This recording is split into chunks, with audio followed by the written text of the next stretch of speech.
Dear all, Estimados asistentes, es un placer contar con ustedes con motivo de esta edición 2024 del Foro Público. Ayer se inauguraron las distintas actividades con éxito, pero hoy tenemos una inauguración más oficial de alto nivel con esta charla inicial. Contamos con el profesor de Harvard, el investigador principal Jason Furman, que se va a encargar de dar la conferencia inicial del Foro Público de este año. Tiene un currículum realmente increíble y no me cabe duda de que va a ser el punto fuerte o uno de los puntos fuertes del foro. No se preocupen, no le queremos poner bajo presión. Y contamos también con Tian Wei de la Red Mundial de Televisión China, que se va a encargar de moderar esta sesión. Ahora le damos la palabra a la directora general para que pronuncie el discurso inicial. Muchas gracias, Bernie. Buenos días a todos. Estoy encantada de ver una asistencia tan nutrida hoy por la mañana. Antes de presentar a Jason, quisiera aludir brevemente a un acto cultural que vamos a celebrar. Quisiera invitarlos a todos a que se dirijan al atrium tan hermoso que tenemos en el edificio principal para que disfruten de una exposición de arte de Alaa Matam, un artista catarí con mucho talento. No se pueden marchar sin haber visto la exposición porque se lo habrán perdido. Así que los invito. Miren, aquí tenemos al artista de pie. Ha traído cuadros para exponer.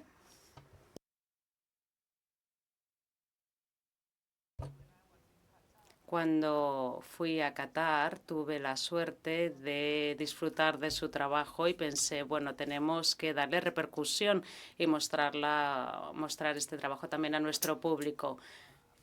Y les pido a algunos de nuestros embajadores, a las embajadas, que se gasten un poco de dinero, al menos los que puedan permitírselo, para que compren 1 o 2 cuadros. Seguro que lucirán muy bien en sus despachos.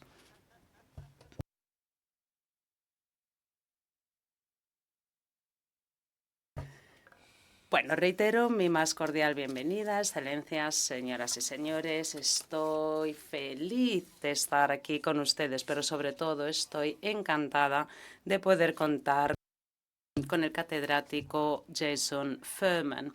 Probablemente ya me habrán oído decir lo que voy a expresar a continuación. Tenemos el inmenso honor de contar con Jason Furman, que es profesor del curso de la asignatura de práctica de principios económicos en el Departamento de Economía de la Universidad de Harvard. El catedrático Furman es además también investigador superior del Instituto Peterson de Economía Internacional, no residente. Además, también es miembro del grupo del G30, al que yo también pertenezco. Es expresidente del Consejo de Asesores Económicos de la Casa Blanca durante el gobierno de Barack Obama. Es decir, que contamos con un excelso orador de sumo talento y estamos deseando escuchar lo que tiene que decirnos. Como saben, nos encontramos en un momento difícil para el comercio mundial. Es un momento en el que cunden riesgos e incertidumbres. El lema de este foro público, sin embargo, apunta también a oportunidades que se pueden presentar en estos tiempos para que el comercio sirva para mejorar la vida y los medios de subsistencia de las personas. Las crisis que hemos vivido en los últimos 5 años, la COVID-19, la guerra de Ucrania, conflictos, cambio climático, no han hecho sino complicar la situación del comercio internacional.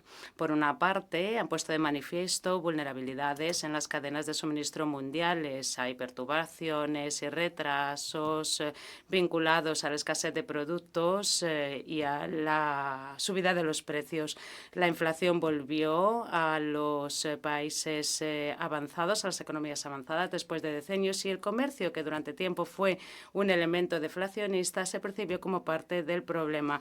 Y además, esta inflación supuso que en muchos países en desarrollo se viviera sobreendeudamiento e inestabilidad financiera. Ahora bien, también hemos constatado una gran resiliencia tanto en el comercio como en la economía mundial en su conjunto. Ahora bien, no cabe duda alguna de que el comercio está atravesando un momento complicado y por eso queremos que nos expliquen cómo el comercio puede seguir impulsando la economía mundial, puede seguir cambiando para mejor la vida de las personas, puede seguir siendo una fuente de soluciones a las dificultades del mundo de hoy. Y como yo no soy la que va a hacer la charla inaugural, pues me voy a detener aquí, no voy a terminar las 4 páginas de discurso que tenía, porque lo que quiero de verdad es escuchar a Jason. Así que adelante, Jason.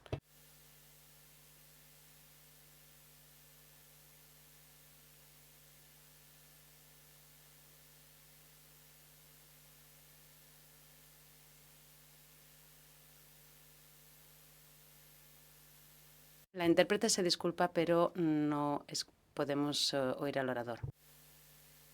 Aha, even better. Ahora sí, me pueden oír.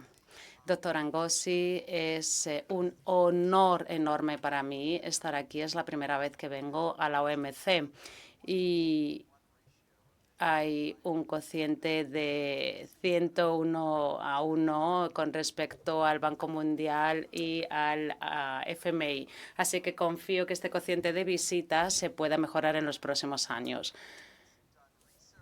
He investigado y he formulado políticas, he impartido docencia sobre distintas ideas que tienen que ver con muchos ámbitos económicos, entre ellos el comercio. Hay personas en esta sala que han olvidado cuestiones que tienen que ver con el comercio. Yo no soy abogado, no soy experto en cuestiones concretas de comercio, pero siempre he querido dar respuesta a grandes preguntas, ver cómo se puede mejorar el nivel de vida, luchar contra la pobreza, cómo se puede atajar el cambio climático, cómo se puede ampliar la expectativa de vida de las personas. Y en todas estas cuestiones, el comercio y la globalización son cruciales para comprender cuál es la trayectoria de la economía mundial y para tratar de cambiar esa trayectoria para lograr un futuro mejor. Empecé a estudiar economía a finales de los 80 en la universidad y en aquel momento, si se provenía de lo que entonces se denominaba el tercer mundo o economías en desarrollo o emergentes del sur global, pues se percibía el mundo como un lugar en el que la teoría económica establecía que tenía que primar una convergencia entre los países más pobres y los países ricos, pero la teoría no se hacía realidad. Había desigualdad en el mundo que aumentaba, los países ricos crecían más rápido que los países pobres y, por tanto, la divergencia era cada vez mayor. Y cundía la tentación, al constatar esta realidad, de pensar que había teorías, como por ejemplo las que priman en América Latina, que el comercio era una cuestión de ganadores y perdedores, que era lo que hacía que los países ricos crecieran más que los pobres y que al final uno se quedaba descolgado del resto del mundo. Sin embargo, si uno percibía las cosas desde Estados Unidos, donde yo estudié economía, veíamos 20 años de reducción de la productividad, del nivel de vida, un aumento de la desigualdad. Y también nos fijábamos en otros países, como por ejemplo Japón, y nos preocupaba precisamente que Japón se estaba enriqueciendo a nuestra costa y que estaban aprovechándose de nosotros como consecuencia de la globalización. Esa era la situación hace 35 años. Hoy, después de un cuarto de siglo de hiperglobalización, los países pobres son los que crecen más rápido que los países ricos. Y es algo que está sucediendo de manera continua desde hace 30 años. Y también es cierto, incluso si sacamos a China de esa ecuación y nos fijamos en el resto de economías emergentes. ¿Y por qué? Pues porque el crecimiento en estos países aumenta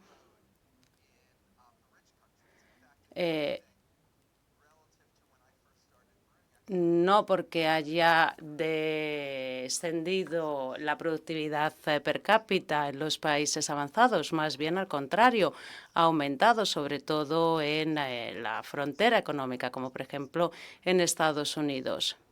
Todos los aquí presentes conocen lo que acabo de decir, pero creo que es importante dejar claro que en los últimos 25 años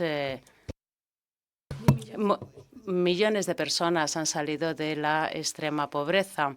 Así que si nos fijamos en la proporción de personas que siguen viviendo en la pobreza, vemos que ha caído en un 70%. Y no solamente se ha reducido la pobreza, ha aumentado también la esperanza de vida, ha disminuido la mortalidad materno-infantil, es decir, que todos los indicadores que apuntan a una mejor calidad de vida han mejorado de forma decidida en los últimos 25 años. Y una buena parte de esa mejora está directamente vinculado con el aumento de la eficiencia, con el aumento de la productividad de la producción por persona, por ejemplo, la mortalidad materna que ha caído, el aumento de la esperanza de vida. Esto tiene que ver con el aumento de los ingresos. Pero en todos los segmentos de ingresos hay menos mortalidad infantil, menos mortalidad materna y más esperanza de vida que antes. Es decir, que también somos más eficientes a la hora de trasladar o traducir el PIB en cuestiones que son realmente importantes para las personas. Se suele decir que la derrota es huérfana, pero la victoria tiene muchos padres. Y es verdad que hay muchos factores a los que se puede señalar y se puede debatir acerca de la magnitud relativa, de los motivos por los que se ha alcanzado este éxito rotundo en los últimos 25 años, con logros que jamás se habían logrado en la historia del ser humano, al menos desde un punto de vista de calidad de vida en términos económicos. Por ejemplo, se puede apuntar a mejores políticas macroeconómicas. Los países aciertan más a la hora de reducir déficits, acumular recursos y no contar con políticas no sostenibles de tipo de cambio. También las reformas orientadas al mercado, sobre todo en China, pero también en la India y en muchos otros países en todo el mundo. Este ha sido también un factor importante. Pero no es casualidad que esta convergencia, esta reducción de la pobreza, este cambio para mejor haya sucedido en un momento de gran globalización. Globalización en el comercio de mercancías y servicios, globalización en los flujos de capital, incluida la inversión extranjera directa, globalización en términos de ideas, las personas que pueden ir a la universidad en otros países y llevar esas ideas de vuelta a los suyos, globalización en cuanto al movimiento de personas. Y lo sabemos porque ningún país ha logrado el éxito en cualquier parte del mundo sin que haya mediado esta globalización como un factor clave para ese éxito. Y al contrario, los países que han tratado de aislarse de esa globalización son los que peores resultados han obtenido y no han podido beneficiarse de este milagro que acabo de ilustrar. Así que no sorprende a los economistas esta situación, puesto que una de las ideas más tradicionales de Adam Smith tiene que ver con la especialización. A saber, se puede mejorar la productividad y hacer las cosas mejor si se dividen las tareas y si distintas personas se ocupan de cada tarea, de una tarea distinta. Es una idea también que desarrolló David Ricardo en el concepto de ventaja comparativa. Es decir, si un país no es tan bueno como otro a la hora de producir algo, pues sí que tiene que especializarse en aquello que pueda producir mejor, aquello en lo que goza de una ventaja comparativa. Y a lo largo de los siglos, los economistas han ido añadiendo matices, han comprendido mejor cómo funciona el comercio, los beneficios de la especialización. Incluso países con capacidades y recursos similares también se benefician del comercio. Y también se ha pergeñado una nueva teoría del crecimiento basada en la idea del progreso tecnológico, que se basa también en el comercio, por ejemplo, en la función de producción, que tiene que ver con los recursos, las dotaciones de los distintos países y que combina a los países a especializarse, lo cual está claro, por ejemplo, cuando nos fijamos en la cadena de suministro de microchips y vemos el grado de especialización de algunos países en el mundo, como por ejemplo Países Bajos, Corea del Sur, etcétera. Y vemos la gran cantidad de innovación que surge de esa especialización en cuanto a aptitudes. Y esto no es algo que solamente afecte a países, a economías emergentes o en desarrollo. Es algo que beneficia también a países como el mío, como Estados Unidos.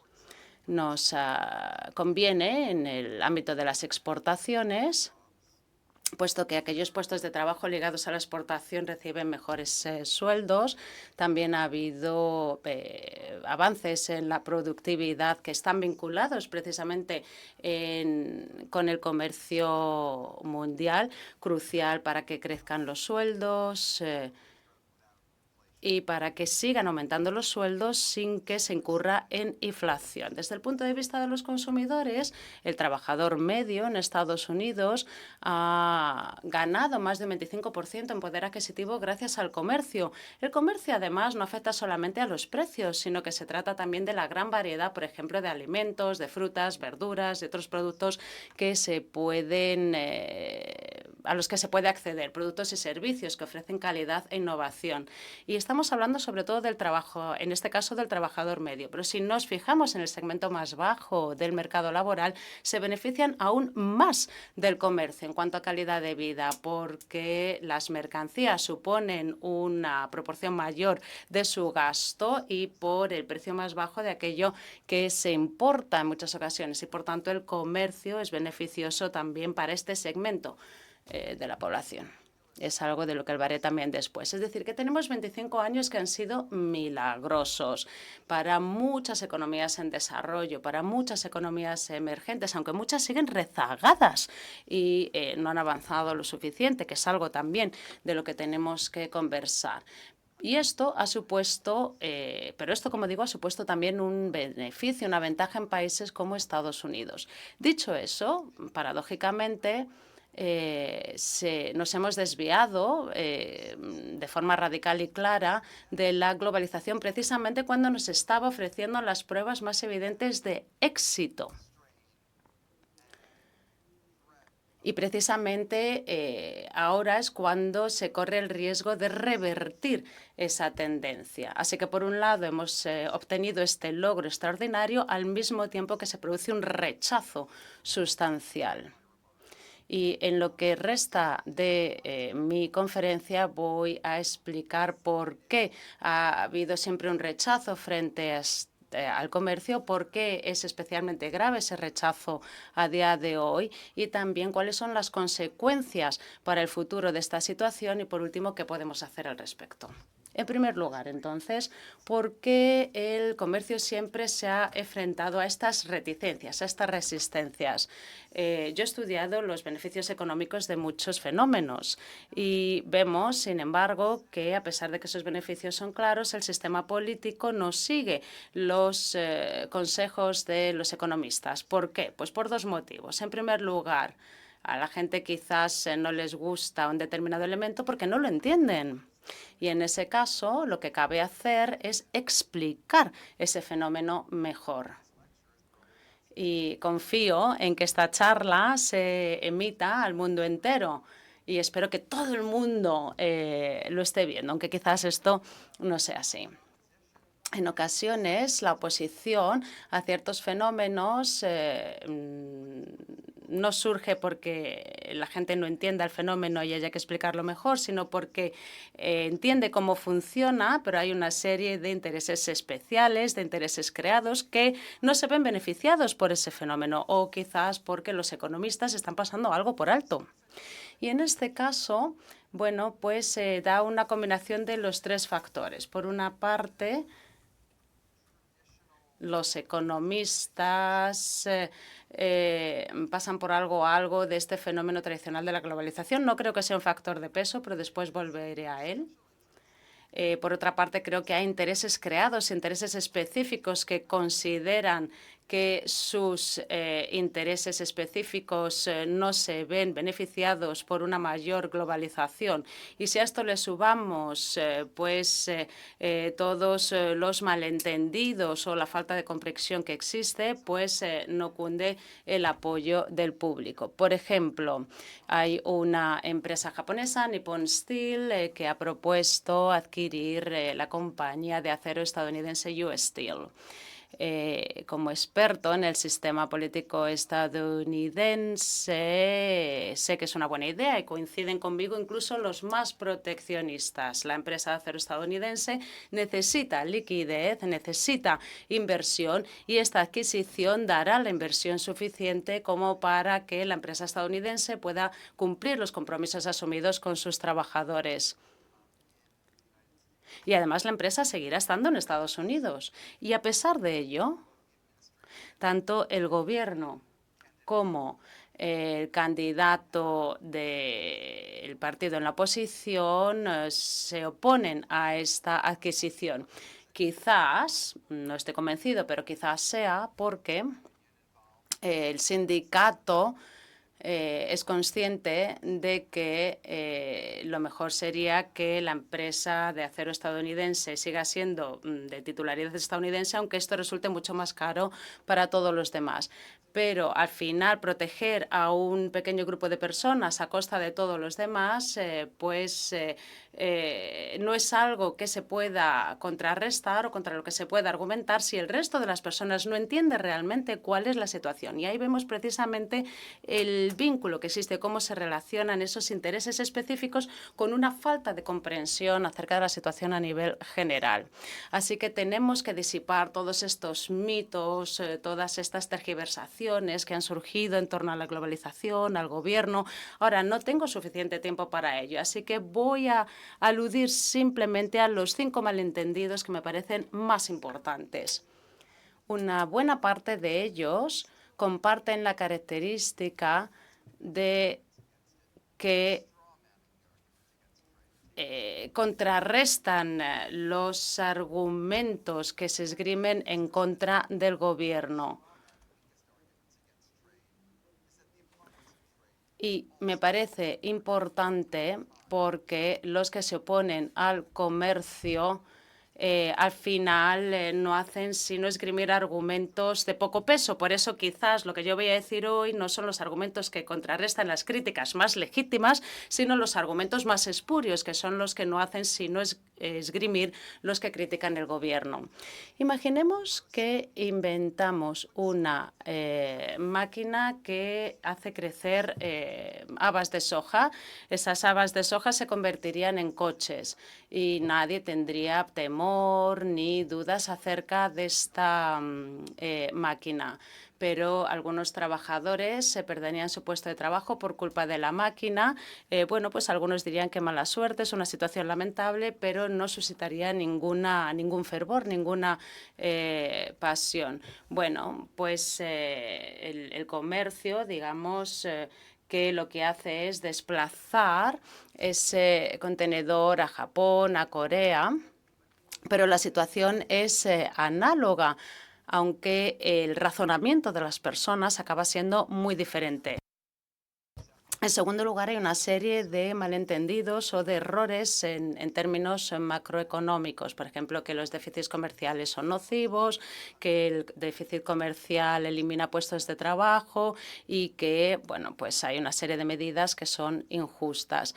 En la asignatura de introducción a la economía que imparto, que es la que cuenta con más alumnos, paso los primeros minutos tratando de disipar todas esas concepciones erróneas para que se entienda que las importaciones son positivas y que es algo de lo que nos beneficiamos y que lo lamentable son las exportaciones y que simplemente exportamos para poder importar. Los superávit comerciales al final obedecen más a políticas Por ejemplo, si hay un déficit presupuestario, hay políticas para alentar o desalentar los ahorros. Y esto tiene más consecuencias que los déficits comerciales. Y en muchos casos hay superávits en términos de comercio que se tienen con países que tienen unos aranceles mucho más altos, como por ejemplo Brasil, que con países que ofrecen unos aranceles más bajos. La balanza comercial cambia muy a menudo y, bueno, pues siempre hay unos elementos que acaban compensando el cambio en el mercado laboral. Hay un argumento que cada vez tiene más peso y a lo mejor aquí me remito sobre todo al debate que tenemos en Estados Unidos. Se piensa que los aranceles se pueden obrar milagros y que es precisamente este milagro que ha tratado de encontrar la gente que trabaja en el tributo. Y hay quien dice, no impongas impuestos a mí, no te los impongas a ti, impone estos impuestos a aquel que está detrás de la transacción comercial. Y esos impuestos se articulan en forma de aranceles que al final, bueno, pues pagan los países extranjeros y no uno mismo. Ese es el mito. El representante comercial de Estados Unidos piensa que el vínculo entre precios y aranceles se ha dado al traste con ese argumento. Y es verdad que Tai, esta secretaria de Comercio, se enfrenta a unos argumentos que ha esgrimido la oposición, pero con menos peso, aunque persisten en ellos una y otra vez. Los aranceles aumentan los precios y si no aumentaran los precios locales no lograrían ese efecto proteccionista.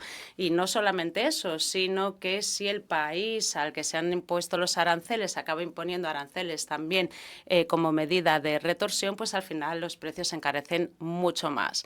En cuarto y quinto lugar, tenemos argumentos que no son mitos o falsos como tal, pero hay que tenerlos en cuenta. La desigualdad, para empezar, que se achaca al comercio. Bueno, pues es un argumento que hay que estudiar de manera detenida, es una cuestión empírica. Y quisiera aludir a algunos elementos. En primer lugar, a nivel mundial, el comercio y la globalización en términos generales han contribuido a que haya una reducción muy rápida y drástica en la desigualdad. Si nos fijamos en la desigualdad entre todas las personas que en el mundo, más allá de fronteras nacionales, por ejemplo, las cifras que ofrece Branko Milanovic apuntan a que desde 1900 hasta el 2000 la desigualdad desapareció alrededor de los años 2000 a 2020. Es decir, estamos hablando de los 25 años de hiperglobalización que erradicaron de un plumazo la desigualdad que se había acumulado durante un siglo anterior. ¿Y qué pasa con con el nivel de vida para la clase media y para los pobres, para las personas más pobres? Porque no queremos que se pierda poder adquisitivo. Si nos fijamos en los consumidores y si nos fijamos en los beneficios desiguales y progresivos del comercio, vemos que al final los beneficios se han repartido de manera bastante amplia. Es verdad que la desigualdad quizás sea alta en las economías avanzadas como consecuencia del comercio, pero hay que poner esta afirmación en contexto. Vemos que hay enormes diferencias en la trayectoria de la desigualdad. Los países anglosajones han constatado un aumento vertiginoso de la desigualdad. Y esto se puede gestionar de forma distinta en función del país y de las instituciones. En cualquier caso, el comercio no es el factor fundamental de esta desigualdad. En Estados Unidos y en los países anglosajones, la mayor desigualdad ha crecido entre 1990 y los 2000 y no después del 2000, después de que se sumara China a la OMC. Desde ese momento, la desigualdad se ha mantenido más o menos estable. El comercio comercio, de hecho, puede ser una herramienta espantosa para tratar de corregir la desigualdad, porque quizás un formulador de políticas muy racional que imponga restricciones al comercio para reducir la desigualdad, pues no acierte. Un arancel del 10% en Estados Unidos o un arancel del 20% en bolsas de gimnasio, en fin, al final el arancel depende de si la bolsa está hecha de cuero, si lleva velcro, no, si tiene elementos de plomo o si la sudadera está hecha de algodón, de lana, etcétera. Estos elementos no se fabrican en Estados Unidos y a mí me parece que es una forma demencial de tratar de reducir la desigualdad. Y si persistimos en utilizar esas herramientas para la desigualdad, lo que estamos evitando es mantener un debate cabal para dar con soluciones que realmente pueden corregir estas cuestiones. The final objection. La última objeción, y una que de nuevo también debemos tomarnos en serio, tiene que ver con el comercio y la resiliencia, que es un tema cada vez más recurrente en los últimos años. Respecto a esto, hay un problema aquí con respecto al sesgo de la mala noticia. Es un tema famoso.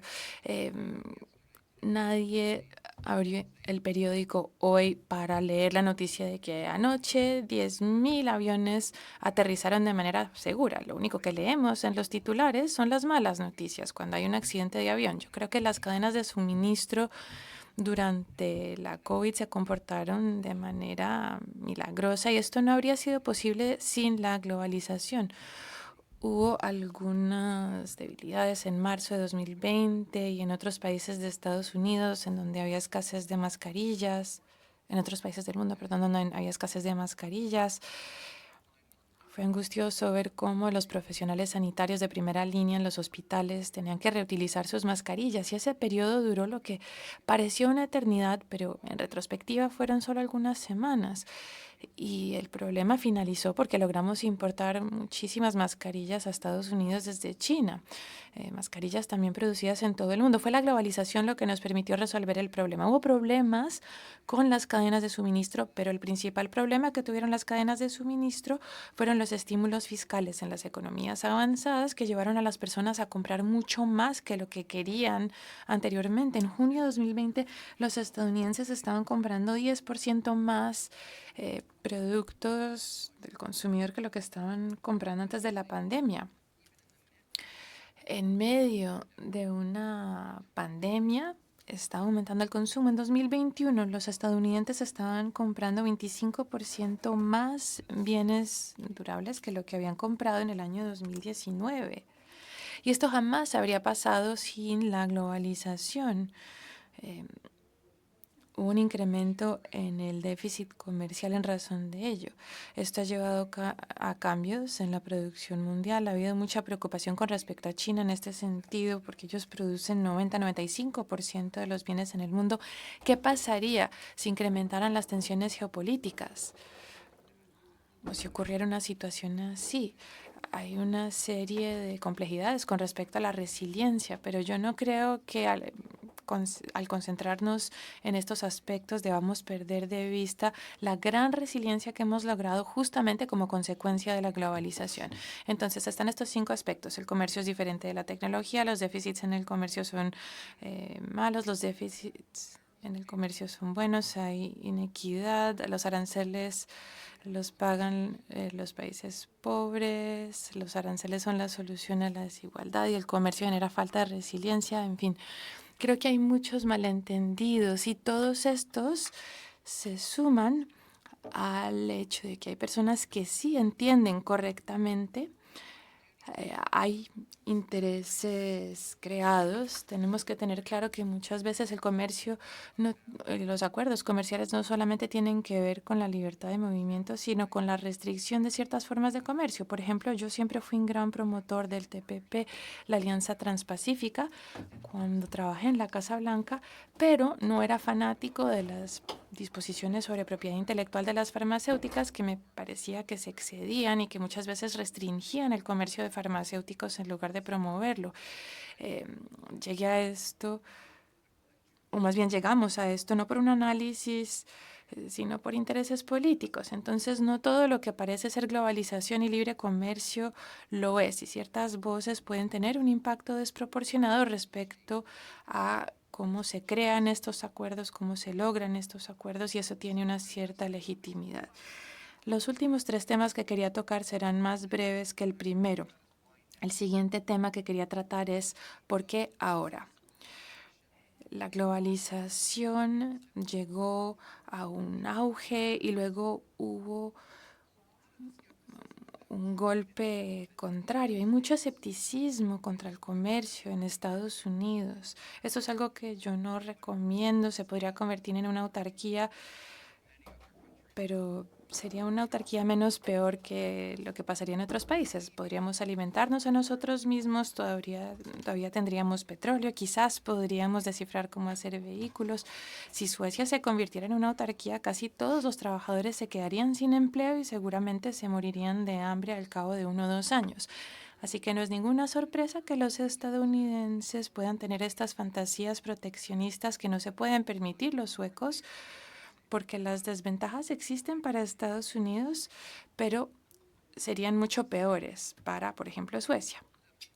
Por otro lado, la forma de globalización que ha generado más controversia en otras economías avanzadas no es el comercio, sino la inmigración. La inmigración es muy visible. La población extranjera en países avanzados es más numerosa en proporción en estos países hoy por hoy que lo había sido en siglos anteriores. Yo creo que esto es maravilloso, esto es clave para el crecimiento económico, nos permite superar las barreras demográficas al crecimiento, incrementa la productividad, pero supone un cambio real y ha ocurrido de manera muy rápida, de manera muy concentrada, y creo que no es completamente irracional el que surjan estas preocupaciones ni el que intentemos resolverlas. Esta combinación entre la globalización del comercio y la globalización de las personas es a lo que me lo refiero. Luego está la fragmentación geopolítica, la división entre Estados Unidos y China. Esto ha sido una cuestión importante. La seguridad nacional es algo que siempre se invoca en el contexto del comercio. Es algo que se invoca demasiado, con frecuencia.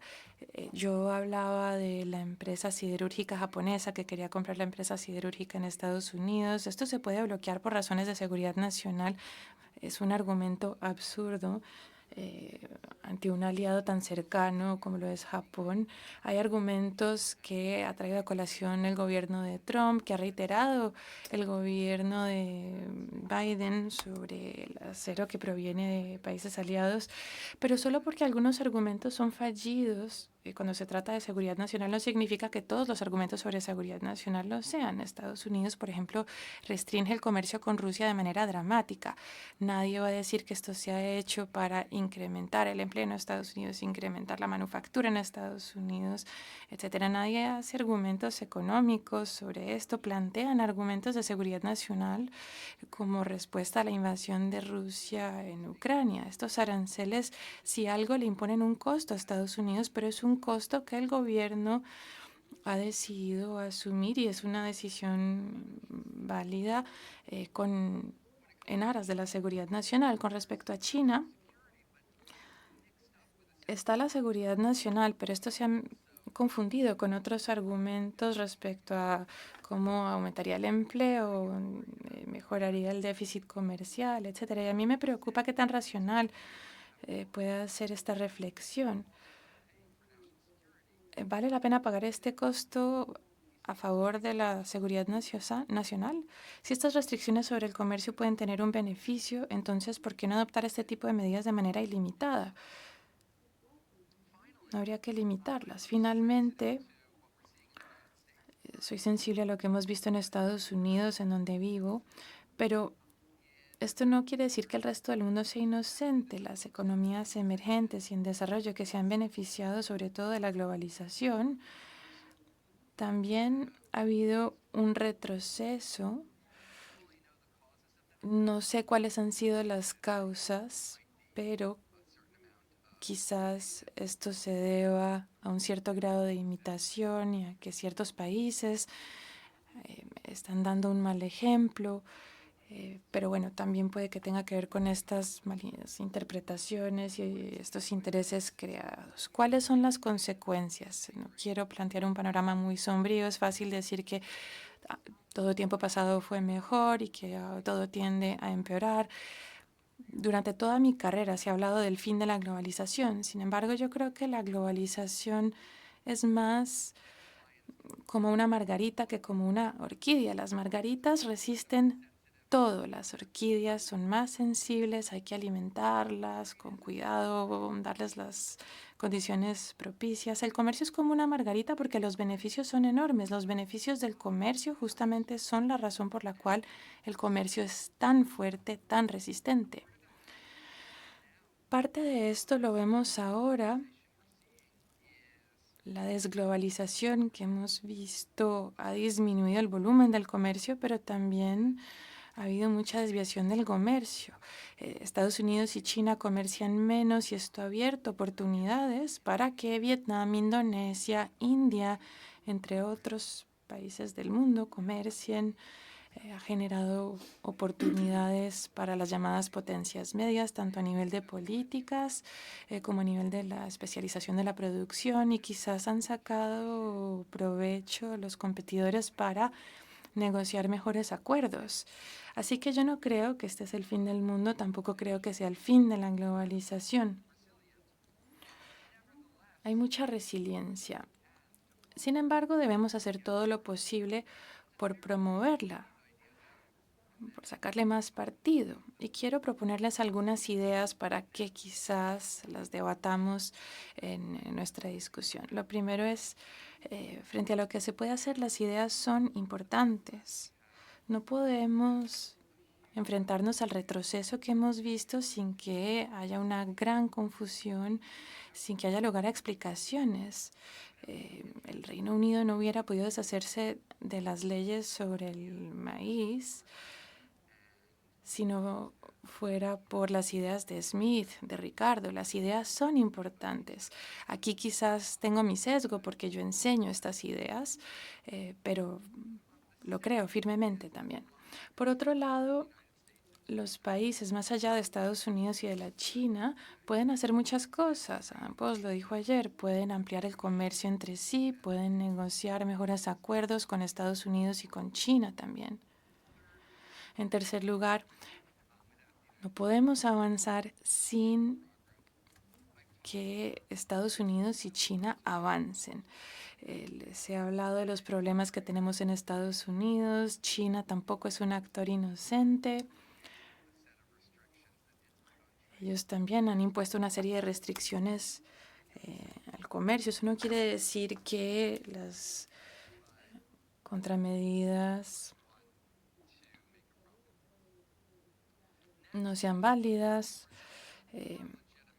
La seguridad nacional y la resiliencia son cuestiones importantes para el comercio, son legítimos. Sin embargo, si los abordamos de manera racional, tenemos que examinar las ventajas, las desventajas, los costos, los beneficios. No todos son ventajas y beneficios. Tenemos que limitar los países a los que estas medidas se aplican, los sectores a que estas medidas se aplican. Debe haber más claridad respecto a dónde están los límites. Finalmente, la OMC desempeña un papel fundamental. Me encantaría si hubiera una nueva ronda en donde hubiera unanimidad por parte de todos los países del mundo. Ha pasado mucho tiempo, así que no vamos a poner nuestras expectativas en ello, pero hay que promover el plurilateralismo en la medida de lo posible. Hay que generar acuerdos que generen incentivos para que otros países se les sumen.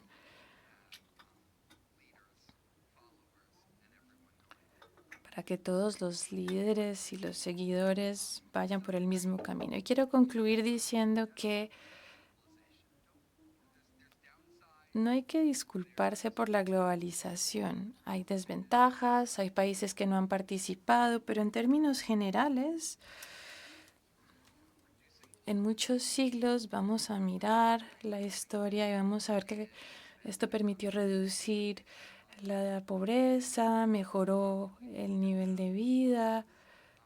Y la pregunta es cómo podemos continuar, cómo podemos lograr estos resultados positivos. Y estoy muy emocionado de continuar esta conversación. Gracias.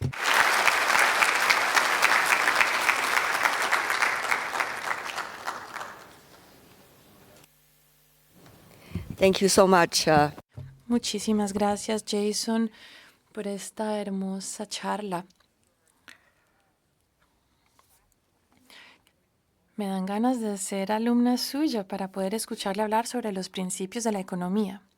Hace un momento estaba hablando con la directora general. Antes de pedirle que responda a lo que usted acaba de decir, han de saber que he tenido 24 horas desde el día de ayer para participar en diferentes conferencias y charlas. Charlas no sobre retórica, charlas sobre la lógica, sobre conceptos básicos, sobre cifras. Y su charla es justamente otra demostración de esto. Directora general, rápidamente quisiera preguntarle lo siguiente. Jason utilizó la analogía de cómo la globalización no es una orquídea, es resistente como una margarita. Yo sé que usted utiliza una analogía similar. Usted dice que no hay que tirar el bebé con el agua de la bañera. Yo quiero preguntarle cómo está el bebé ahora mismo. Al bebé le están saliendo dientes. Para las madres, para quienes tienen hijos, saben que cuando a los hijos les están saliendo los dientes, uno no duerme durante la noche, pero el bebé está bien. Quiero agradecerle a Jason por esta presentación. Estoy muy complacida de que haya venido porque me encanta escuchar la manera racional como usted aborda las cuestiones relativas a la globalización. No todo pueden ser ventajas, es importante ver también las cosas que no han funcionado. Esto me intriga. Y es muy interesante ver cómo usted explica todo esto sin por tanto defender la globalización. Es interesante escuchar a una persona en su posición desglosar los argumentos de por qué no hay que descartar las cosas de plano. Y es más interesante que lo diga usted que lo diga una persona de la OMC. Lo que ha dicho Jason, me parece que lo han plasmado los últimos 2 o 3 informes sobre el comercio mundial y quiero agradecerle al equipo de la OMC por la excelente labor que han hecho sobre estos informes, porque estos informes desglosan muchos de estos argumentos que nos ha presentado Jason de manera muy elegante y muy elocuente.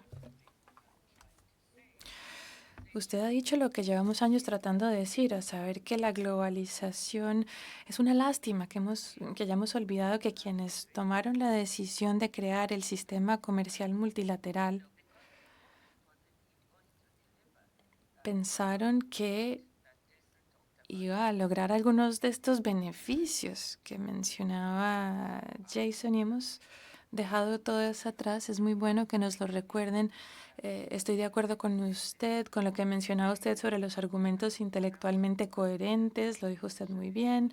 Yo también creo que la globalización es más como una margarita que como una orquídea, porque realmente dimanan el propio interés de las naciones. Tiene sentido en términos económicos el poder comercial. En resumen, estoy de acuerdo con sus argumentos. Eso no implica que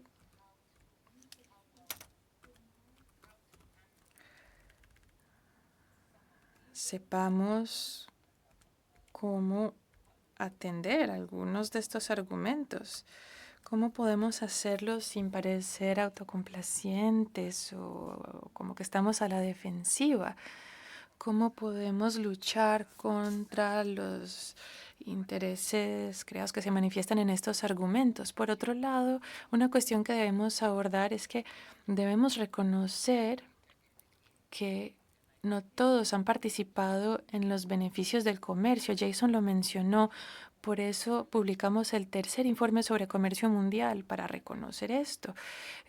No hay una solución mágica que le sirva a todos los países. Muchos países en desarrollo han dicho, no nos hemos beneficiado, y es una sorpresa que los países que no se han beneficiado todavía crean en esta solución, todavía están a la espera de que vengan los beneficios. Y este es un aspecto que desde la OMC tratamos de tener en cuenta. ¿Cómo podemos hacer para que el comercio dé mejores resultados para quienes no han visto los beneficios en el pasado?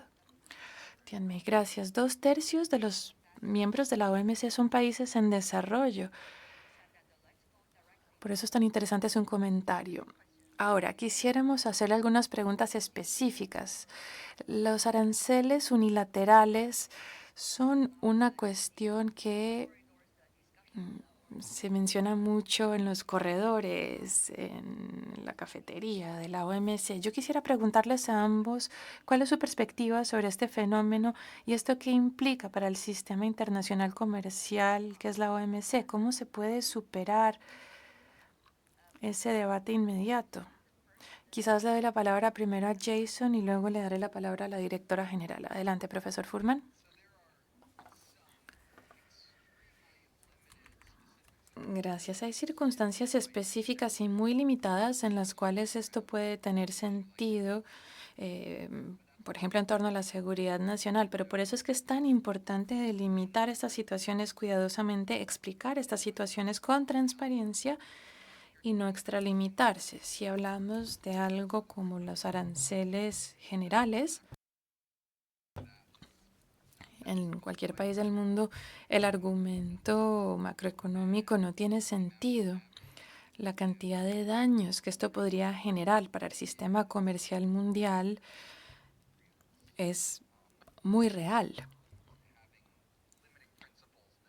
Hay que tener principios que limiten dramáticamente este tipo de acciones unilaterales. Las negociaciones comerciales son una cosa extraña para un economista porque los principales beneficios es que uno reduce sus propios aranceles, pero esa es una concesión que uno hace para que el otro país haga lo que a ellos mismos les interesa al reducir sus aranceles. A nosotros nos confunde mucho todo este asunto.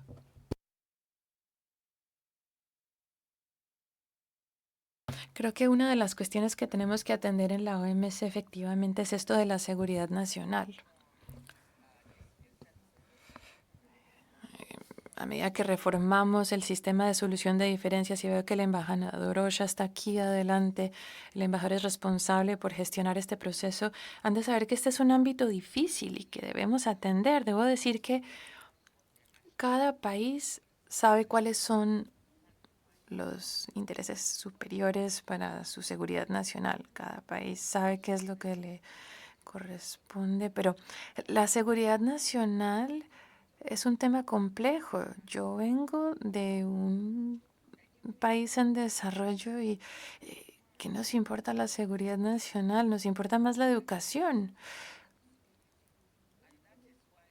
O quizás diferentes cuestiones pueden hacer parte de la seguridad nacional. Debemos definir muy claramente qué es la seguridad nacional, como lo dijo Jason, para que efectivamente todos puedan entender de manera transparente por qué es importante, por qué permitimos excepciones en ese sentido. Es un debate que debemos tener, debe ser un debate racional. Segundo, con respecto a los aranceles, las acciones unilaterales, esta película ya la hemos visto. Lo vimos en los años 30, no funcionó. Tenemos que pensar cuidadosamente antes de volver a una era en donde imponemos aranceles los unos contra los otros. De lo contrario, todos vamos a perder. En tercer lugar, ya hemos hecho algunas proyecciones al respecto. Si se toman acciones o medidas unilaterales, esto va a dimanar en una mayor fragmentación. En el FMI hicimos modelos al respecto, se crearían dos bloques comerciales y ¿qué pasaría ahí? Habría una verdadera pérdida en términos del PIB mundial y a largo plazo, una pérdida del 5%, es la cifra estimada y es una cifra importante, pero bueno, otros modelos han llegado a cifras más elevadas, así que hay que pensar cuidadosamente este tipo de medidas. Tianmei, con respecto a lo que ustedes han dicho, se habla sobre la seguridad nacional, pero también están las políticas industriales, que es un tema recurrente. Ha habido mucho debate en la OMC, pero en otras organizaciones al respecto. Directora General, ¿cuál es su opinión sobre esto? Gracias. Cuando yo estaba estudiando las políticas industriales, eran una palabra que no se debía utilizar. Era algo que simplemente no se hacía en los países en desarrollo. Ahora, hoy por hoy, se pueden utilizar ciertas medidas. Todos sabemos que ciertos tipos de subvenciones se pueden utilizar con miras a promover la investigación y y la innovación. Si se aplican de manera adecuada, pueden ser provechosas. La pregunta es cómo podemos aplicar estas subvenciones. En la OMC tenemos normas muy claras sobre este tipo de enfoques. Debemos, en cualquier caso, ser cuidadosos a la hora de adoptar este tipo de medidas.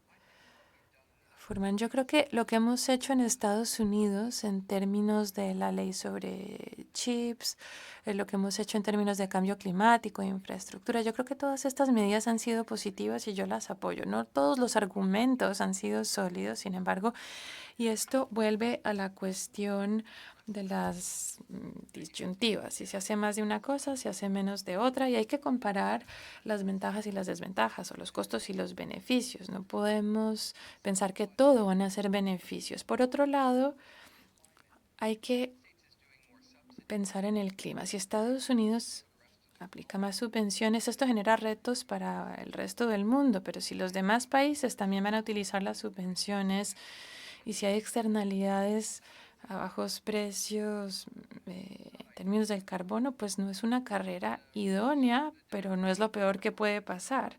Respecto a los requisitos internos, esto es un problema más grave. Si queremos luchar contra el cambio climático, tendremos que importar, y lo hacemos, baterías, paneles solares, tecnologías eólicas, etcétera. Aquí sí sería contraproducente adoptar políticas industriales. Yo creo que las políticas industriales en ciertos casos pueden funcionar, pero hay que aplicarlas de manera limitada y hay que ser cuidadosos. No hay que ser entusiastas al respecto. Algunas medidas son aceptables, pero hay que tener límites claros como los hay para la seguridad nacional. Directora General, sí, yo creo que en la OMC hay que tener claro, hay que llegar a un acuerdo sobre cuáles son las subvenciones positivas, en dónde están los límites.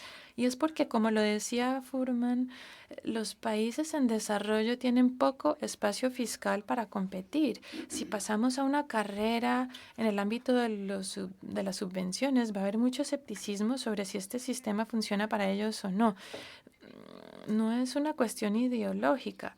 Está claro que el cambio climático es una amenaza existencial y debemos encontrar las herramientas para llegar a las emisiones netas cero de aquí a 2050 y hay que tener esto en cuenta en el comercio. Hay que pensar en dónde están los límites y cómo podemos, qué debemos hacer para no dejar a nadie a la saga. Gracias. Nos queda muy poco tiempo. Así que solo nos queda tiempo para quizás una pregunta o una pregunta y media. Si me permiten, quisiera preguntarles lo siguiente. 2/3 de los miembros de la OMC son países en desarrollo. Aún así, la OMC ha continuado trabajando sobre muchas cuestiones como la geopolítica, que está fuera del control de la OMC, también Se han preguntado si van a lograr aplicar los consensos a los que llegaron en la conferencia ministerial. Directora, ¿nos podría usted hablar sobre la última conferencia ministerial? ¿Cuáles fueron los resultados? ¿Cómo podemos avanzar sobre los compromisos que se han hecho? Señor Furman, como economista, ¿usted nos podría ilustrar sobre cómo los demás podemos contribuir? Bueno, hablar de países en vías de desarrollo en la OMC es un tema que encierra su propia polémica, puesto que aquí los miembros se autodefinen como desarrollados o en desarrollado, o en desarrollo, desarrollados o en desarrollo, lo cual es algo bastante poco frecuente. Y es lo primero que quería aclarar. Dicho eso, usted nos pregunta acerca de la CM13. Hubo varios logros que cosechamos en la CM13, no tantos, por ejemplo, pero sí hubo un logro importante para los países menos adelantados, del que estoy muy orgullosa, y aprovecho para dar las gracias a los miembros por haber demostrado la capacidad de sumarse y alcanzar el consenso a lo largo de la organización para respaldar un periodo de transición para los países menos adelantados, a fin de que puedan seguir disfrutando de las ventajas o de ciertas ventajas asociadas a los PMA una vez que hayan abandonado esa categoría. ¿Por qué? Porque así se les da un tiempo para velar porque no vuelvan, no retrocedan a la categoría de país menos adelantado. Ese es un ejemplo. También se amplió la moratoria para no imponer derechos y aranceles en las transmisiones electrónicas. Es algo en lo que estamos trabajando también dentro del programa de trabajo. Y además recibimos a 2 nuevos miembros. Es decir, que hubo logros, pero también cundió una cierta decepción. Por ejemplo, no logramos culminar la segunda etapa del acuerdo sobre subvenciones a la pesca. También hubo un acuerdo plurilateral de facilitación de las inversiones para el desarrollo que no se logró sacar adelante, a pesar de que muchos países lo necesitan para poder atraer inversión extranjera directa. Ahora bien, esos 2 temas ahora son temas en los que estamos trabajando en Ginebra y hay un afán enorme por parte de los miembros por por culminar estos 2 ámbitos. Muchísimas gracias.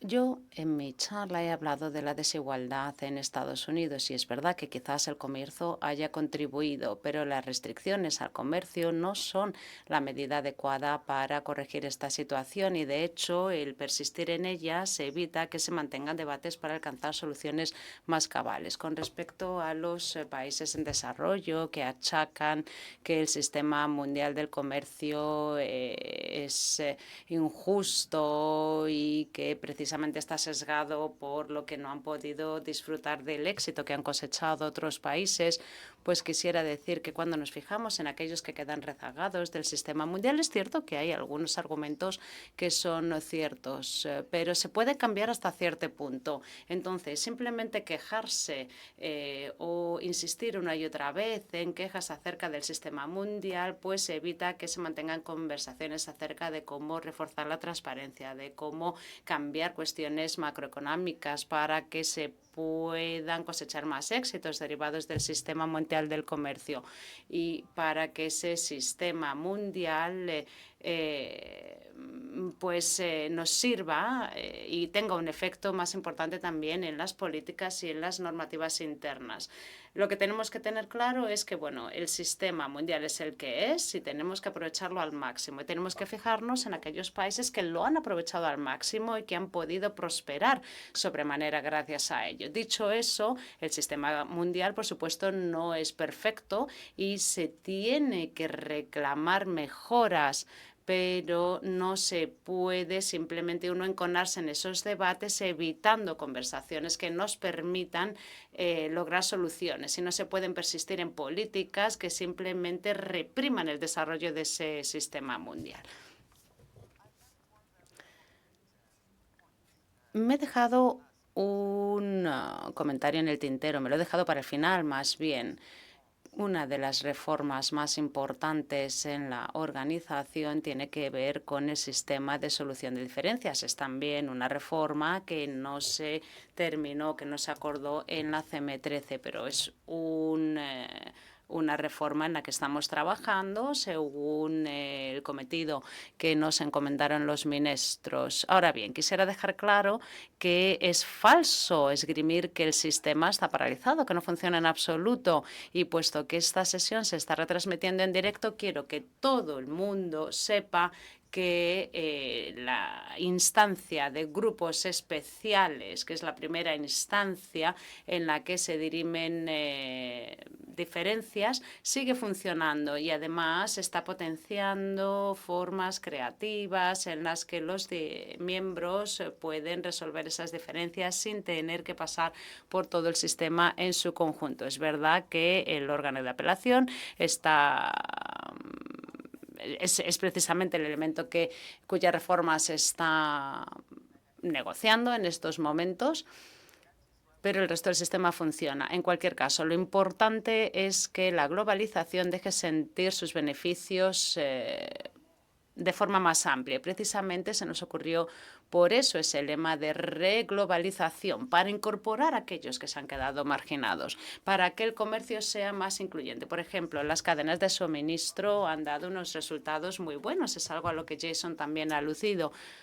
Pero si queremos ser más resilientes, lo que tenemos que hacer no es simplemente traer esas cadenas de suministro a nuestros países. Al contrario, tenemos que aplicar un enfoque más amplio, tener altura de miras para ver precisamente cuál es el entorno macroeconómico propicio y el entorno empresarial propicio para prosperar. A fin de cuentas, las empresas no son obras de caridad.